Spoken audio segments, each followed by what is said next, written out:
Britain's parliament has issued a stunning new statement on Brexit tonight. It won't buy the Prime Minister's latest plan to leave the European Union. What it will buy instead is anything but clear, after rejecting her plan by nearly 150 votes. Special correspondent Ryan Chilcote reports from London. If this vote is not passed tonight, if this deal is not passed, then Brexit could be lost. The future of Britain's exit from the European Union was on the line in a day-long debate, as was Prime Minister Theresa May's political career. May spoke with a hoarse voice that underscored her exhaustion from a last-ditch effort to push her amended Brexit deal through Parliament. I believe it is absolutely imperative for this House that we meet the decision that was taken by the British people in June 2016, that we deliver on that referendum and that we deliver Brexit for the British people.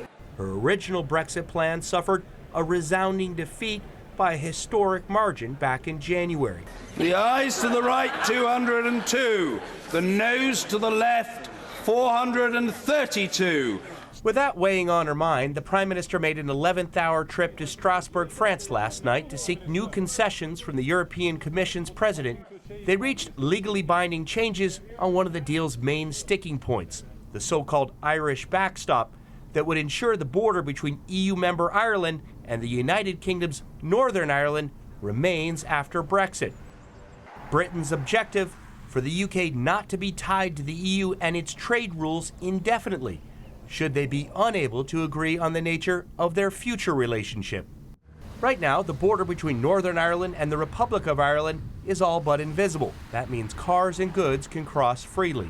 May's original Brexit strategy would have kept that border open. A joint instrument with comparable legal weight to the withdrawal agreement will guarantee that the EU cannot act with the intent of applying the backstop indefinitely. But that assurance also came with a warning. In politics, sometimes you get a second chance. It is what we do with the second chance that counts, because there will be no third chance. There will be no further interpretation of the interpretations and no further assurances on the reassurances.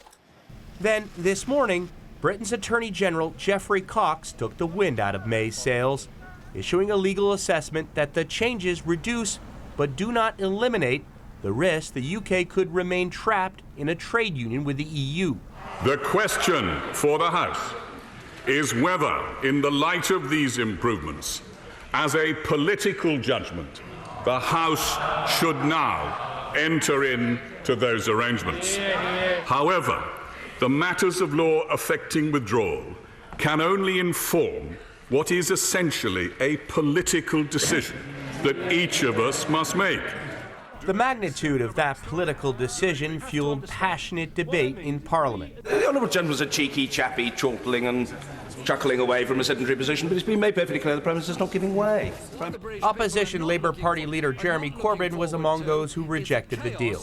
After 3 months of running down the clock, the Prime Minister has, despite very extensive delays, achieved not a single change to the withdrawal agreement. Not one single word has changed.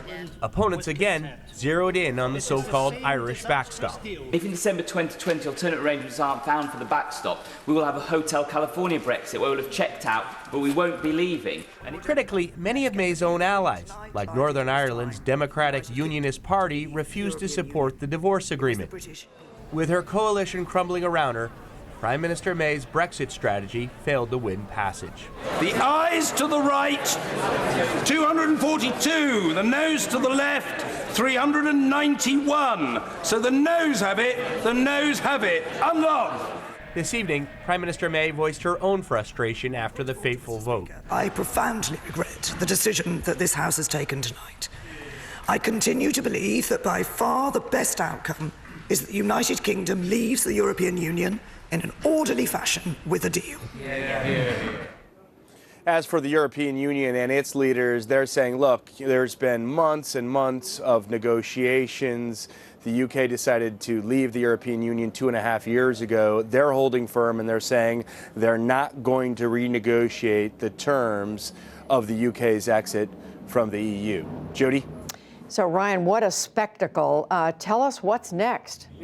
Well, tomorrow, the Parliament is going to vote on whether the UK should exit the European Union without a deal with the EU. She doesn't think that's a good idea.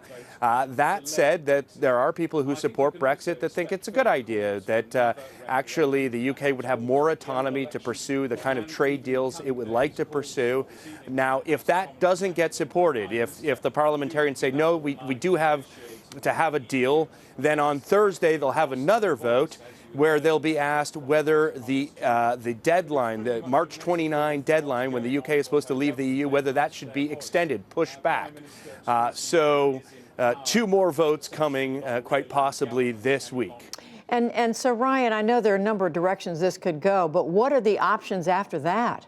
So the two logical options are, one, that the UK chooses to pursue a new deal with the European Union. Now, right now, the EU is saying that they're not going to renegotiate the exit terms. However, the EU, in fact, would love if the UK came back with a softer Brexit, if they wanted to leave the EU but have a closer relationship after that with the European Union. That would require the Prime Minister to reach across party lines, if you will, to the Leader of the Opposition, to Jeremy Corbyn, and do some kind of deal that they have already said that they would support, a softer Brexit. That seems pretty difficult to imagine. You know, they really don't like one another. There isn't that kind of bipartisan love, if you will, to see something like that happen. The other option is that this goes back to the British people, a second referendum. They could be asked, do you support the Prime Minister's deal that she reached with the European Union? Obviously, it's just been rejected by the Parliament, but the people would be asked. Or do you think that the UK, in fact, now that we know what we know, should remain in the European Union? Those are really the only two options on the table. Judy? The drama continues. Ryan Chilcote reporting for us from London. Thank you, Ryan. Thank you.